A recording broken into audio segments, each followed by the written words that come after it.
છે વાદળોની અંદર એકદમ ઝરમર ઝરમર કારતક માસમાં વરસાદ થયો છે.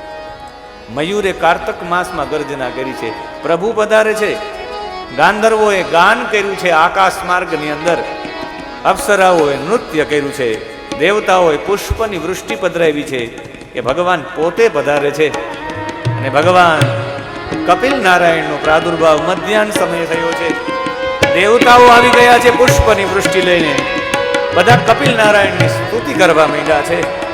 અને એ સમયે દેવતાઓએ હાથ જોડી બ્રહ્માજીનું કથન હતું કે આજથી આમને બધા કપિલના નામથી ઓળખશે. અને એ કપિલના નામથી ઓળખશે એટલે ભગવાન કપિલના શરણે અમે બધા નમન કરીએ છીએ. એ પ્રકૃતિ, પુરુષ, મહત્તત્વ, ત્રિવિધ અહંકાર સમસ્ત લોકપાલોના રૂપમાં ભગવાન પોતે પ્રગટ થયા છે ચેતન શક્તિ લઈને. અને કપિલ નારાયણ આપણી વચ્ચે પણ પ્રગટ થયા છે. કપિલ નારાયણ કપિલ નારાયણ કપિલ નારાયણ કપિલ નારાયણ કપિલ નારાયણ કપિલ નારાયણ કપિલ નારાયણ કપિલ નારાયણ પરમ પ્રધાનમ પુરુષમ મહાત્મં કાલમ કવિન્દ્રિયે વૃતં લોકપાલનમ આત્માનવૃત્ય નુગતપ્રપંચમ સ્વચ્છંદ શક્તિ કપિલમ પ્રપદ્યે. કપિલ નારાયણ કપિલ નારાયણ કપિલ નારાયણ કપિલ નારાયણ કપિલ નારાયણ કપિલ નારાયણ કપિલ નારાયણ કપિલ નારાયણ કપિલ નારાયણ કપિલ નારાયણ કપિલ નારાયણ કપિલ નારાયણ કપિલ નારાયણ કપિલ નારાયણ કપિલ નારાયણ કપિલ નારાયણજીનું નામ કપિલ થયું છે. બ્રહ્માજીએ નામકરણ સંસ્કાર કર્યા અને પછી કપિલજી મોટા થયા. એના 9 બહેનોના લગ્ન બ્રહ્માજીના 9 પુત્ર સાથે. બ્રહ્માજીના 10 માનસ પુત્ર હતા. એક નારદજીએ લગ્ન ન કર્યા. બાકી 9 સાથે કપિલના બહેનોને પરણાવી દીધા કરદમે. અને પછી કરદમ કહે કે હવે હું આજ્ઞા લઉં સંન્યાસ માટે. કપિલની પ્રદક્ષિણા કરી છે. ગળામાં હાર પહેરાવ્યો છે કમળનો. અને કપિલ જતા રહ્યા સંન્યસ્ત માર્ગમાં. અને આ તરફ હવે તો ફક્ત બાકી રહ્યા છે મા અને પુત્ર. સરસ્વતી નદીના કિનારે મા અને પુત્ર બંને લોકો બેઠા છે. અને માએ યોગ્ય સમય જાણી માએ 2 હાથ જોડીને પ્રભુને પ્રાર્થના કરી કે પ્રભુ, મારી અંદરનો એક આપને પ્રશ્ન છે. હે ધરતી ઉપરના દેવ, હે ભૂમન, આપને એક વિનંતી કરું છું. નિર્વિણ્ણા નિતરામ ભૂમન નસિદિન્દ્રિય દર્શના યેન સંભાવ્યમાનેન પ્રપન્નાધમં પ્રભો. વિનંતી કરી છે. હે ભૂમન, હે ધરતી પરના દેવ, આ દુષ્ટ ઇન્દ્રિયો વિષયોથી કંટાળતી કેમ નથી? હું વારંવાર આ ઇન્દ્રિયોને જે જોતું હોય એ આપવામાં હું પોતે અંધકારમાં જતી રહ્યો છું. અને ખરા અર્થમાં ઇન્દ્રિયો જે માગે એ આપતા જઈએ ને તો આની તૃપ્તિ થવાની જ નથી. આને જે જોઈએ આપી આની તૃપ્તિ થાય, આની તૃપ્તિ થાય, આની થાય. જેટલું જોઈએ, જેટલું પણ આપણે જોઈએ તો એ પૂરતી જ ન થાય. આંખોમાં મોતિયો આવી જાય તો એ આપણે મોતિયો કઢાવીને ચશ્મા પહેરીને પણ જોઈએ બધું. કાનની શક્તિ જતી રહી તો એ બેરામીટર લગાડીએ, આપણે સાંભળવું જ છે. દાંત જતા રહે તો નવા ચોકઠા ફિટ કર, આપણે જમવું જ છે. ઇન્દ્રિયોની તૃપ્તિ થતી જ નથી. સુખની વાસના ખવડાવવા વાળાને પણ માં ખાઈ જાય છે. જવાબ છે ભગવાન કપિલનો. કપિલને દીકરા તરીકે નહીં, ભગવાન તરીકે મા પ્રાર્થના કરે છે. સુખની વાસના ખવડાવવાવાળાને પણ ખાઈ જાય છે. માં ઇન્દ્રિયો ચાલાક ખૂબ છે. ઇન્દ્રિયો તમારા વિવેકનું હરણ કરી લે. આ બધી ઇન્દ્રિયો કહેવાય 5 કર્મેન્દ્રિય, 5 જ્ઞાનેન્દ્રિય અને મન, 11 ઇન્દ્રિયો છે માણસને. જેનાથી જ્ઞાન થાય એને જ્ઞાનેન્દ્રિય કહેવાય. આંખથી જ્ઞાન થાય સામેવાળો કેવો છે અને જ્ઞાનેન્દ્રિય કહેવાય. કાનથી સાંભળી શકાય જ્ઞાન થાય કોઈ બોલ્યો છે અને જ્ઞાનેન્દ્રિય કહેવાય. નાક દ્વારા જ્ઞાન થાય સુગંધ, દુર્ગંધ કે મિશ્ર ગંધ કે પુણ્ય ગંધ, આને નાકને જ્ઞાનેન્દ્રિય કહેવાય. જીભથી ખબર પડે ખાટું છે, તીખું છે, મોરું છે, જીભને જ્ઞાનેન્દ્રિય કહેવાય. ચામડીથી ખબર પડે ગરમ છે, ઠંડુ છે, ચામડીને જ્ઞાનેન્દ્રિય કહેવાય. 5 જ્ઞાનેન્દ્રિય છે જેના દ્વારા કર્મ કરી શકો એને કર્મેન્દ્રિય કહેવાય. હાથ કર્મેન્દ્રિય છે, પગ કર્મેન્દ્રિય છે, મળમૂત્રના દ્વાર કર્મેન્દ્રિય છે, અને મુખ જેના દ્વારા તમે કર્મ કરી શકો એ 5 કર્મેન્દ્રિય છે.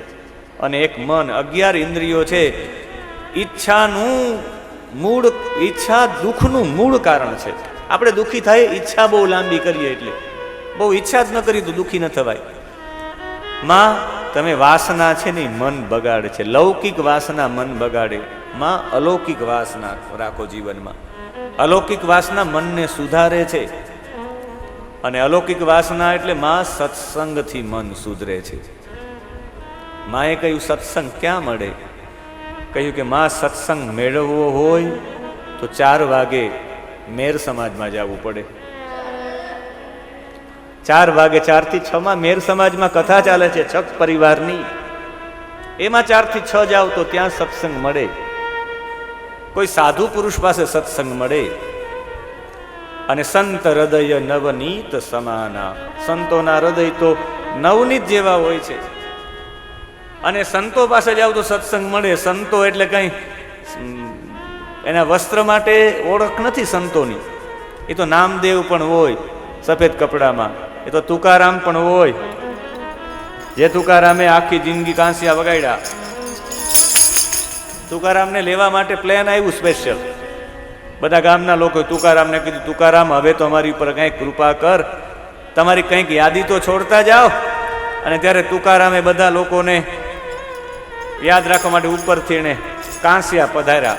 આજે પણ દેહુ નામના ગામમાં તુકારામના કાંસિયા છે. એટલે કહેવાનો મારો ભાવ છે કે સંતની કોઈ વિશેષ વ્યાખ્યા છે નહીં. સંત તો ગમે તે સ્વરૂપમાં હોય. તુકારામ હોય, નામદેવ હોય, આપણા જુનાગઢના નરસિંહ મહેતા હોય, જલારામ બાપા હોય, જનાબાઈ હોય, સહજોબાઈ હોય, કબીર હોય, રેદાસ હોય, ગૃહસ્થી સંતો પણ થયા છે. 16 લક્ષણો જેનામાં છે એને સંત કહેવાય. સંતોનો પરિચય આપતા કહે કે માં આવા સંતો પાસે જાઓ તો તમને સત્સંગ મળશે. અને એવા સંતો પાસે જાય અને સત્સંગ મેળવીએ. એ પૂર્વે સંતોની વ્યાખ્યા કરું એ પેલા કથાને વિરામ. એ પેલા કપિલ નારાયણ આપણી વચ્ચે છે. અને કપિલ નારાયણ વચ્ચે છે તો કપિલ નારાયણને પ્રાર્થના સાથે કપિલ નારાયણને પ્રાર્થના આપણે બધા પણ કરીએ કે અમને પણ આવા સંત મળે. સંતોના લક્ષણ છે તિતિક્ષવઃ કારુણિકા સુરદા સર્વદેહિના અજાત શત્રવઃ સાધવઃ સાધુભૂષણા. અજાત શત્રવઃ શાંતા સાધવઃ સાધુભૂષણા. જે તિતિક્ષવ હોય, જે કંઈ સહન કરે પરમાત્મા માટે, સહન કરવા વાળો સંત કહેવાય. જે કારુણિકા, એકદમ કરુણાવાન હોય, કોઈનું દુઃખ જોઈને એની આંખમાંથી આંસુ પડી જાય એને સંત કહેવાય. સુરદ સર્વદેહી નામ, દરેક શરીરધારીઓ પ્રત્યે મિત્ર તરીકેનું વર્તન કરે. અજાત શત્રવ, એના શત્રુ, એના વિશે કોઈ બોલવું હોય તો બોલે, પણ એના માટે કોઈ શત્રુ જ ન હોય આ દુનિયામાં. અંદરથી શાંત હોય. એવા સાધવ સાધુભૂષણા, જેના વાણીની અંદર ત્યાગ હોય એને સાધુભૂષણા કહેવાય. જેના વિચારોમાં ત્યાગ હોય એને સાધુભૂષણા કહેવાય. જેના વ્યવહારમાં ત્યાગ હોય એને સાધુભૂષણા કહેવાય. જેના વેશની અંદર ત્યાગ હોય એને સાધુભૂષણા કહેવાય. જેના વસ્ત્ર તો, જેના વેશ તો ત્યાગધારી હોય પણ એનો વ્યવહાર પણ ત્યાગવાળો હોય. જવા દે કોઈને. કોઈની ભૂલ હોય એ ભૂલને ગણકારે નહીં અને એને માફ કરે. જેના વિચારોમાં પણ ત્યાગ હોય, કોઈ વિશે નબળું વિચારે જ નહીં, જેની વાણીમાં પણ ત્યાગ હોય, એવા સાધુ ભૂષણો પાસે જાઓ. માં ત્યક્ત સ્વજન બાંધવાહા મત કૃતે, મારા માટે બધું છોડી દીધું હોય એવા પુરુષને સાધુ પુરુષ કેવો. સર્વસંગ વિવર્જિત, કોઈના પણ સંગમાં ન રહે, અસંગ રહે, એને સાધુ પુરુષ કહેવાય. સંગ દોષ હરાહા, જેની બાજુમાં તમે જાઓ ને તમારી અંદરનો દોષ હરાઈ જાય, એને સાધુ પુરુષ કહેવાય. ખરા અર્થમાં સાધુ પુરુષ પાસે જાય તો કેવી રીતે ઓળખાય, એ ઓળખાણ જોતી હોય તો ડો નોટ ગો અવે, મિલતે હે બ્રેક કે બાદ. બરાબર 4 થી 6 માં મળીએ કે સાધુ પુરુષ પાસે જાઓ ને તમને ખબર કેમ પડી જાય કે આ સાધુ પુરુષ છે. એના 6 લક્ષણો છે. 1 સેકન્ડમાં તમે જાણી જાઓ કે આ સાધુ પુરુષ જ છે. એ લક્ષણો જાણવા હોય, કપિલજી દ્વારા યોગ જાણવો હોય, કપિલજી દ્વારા બ્રહ્મની પ્રાપ્તિ કરીને સમાધિમાં કેમ જવાય, સમાધિ ભાષાનો આખો સાંખ્ય શાસ્ત્ર છે, એ જાણવું હોય તો બરાબર 4 વાગે આવશું. 2 મિનિટ માટે હરિનામ સંકીર્તન. કપિલ નારાયણ નારાયણ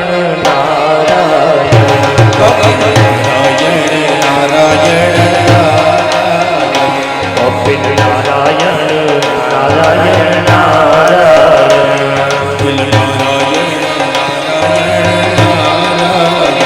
ભજમન નારાયણ નારાયણ નારાયણ ભજમન નારાયણ નારાયણ નારાયણ ભજો નારાયણ નારાયણ નારાયણ ભજો નારાયણ નારાયણ નારાયણ કપિલ નારાયણ નારાયણ નારાયણ કપિલ નારાયણ નારાયણ નારાયણ કપિલ નારાયણ નારાયણ નારાયણ કપિલ નારાયણ નારાયણ બદ્રી નારાયણ નારાયણ નારાયણ બદ્રી નારાયણ નારાયણ નારાયણ બદ્રી નારાયણ નારાયણ નારાયણ બદ્રી નારાયણ નારાયણ નારાયણ કપિલ નારાયણ નારાયણ નારાયણ કપિલ નારાયણ ભજો નારાયણ ભજો નારાયણ જપો નારાયણ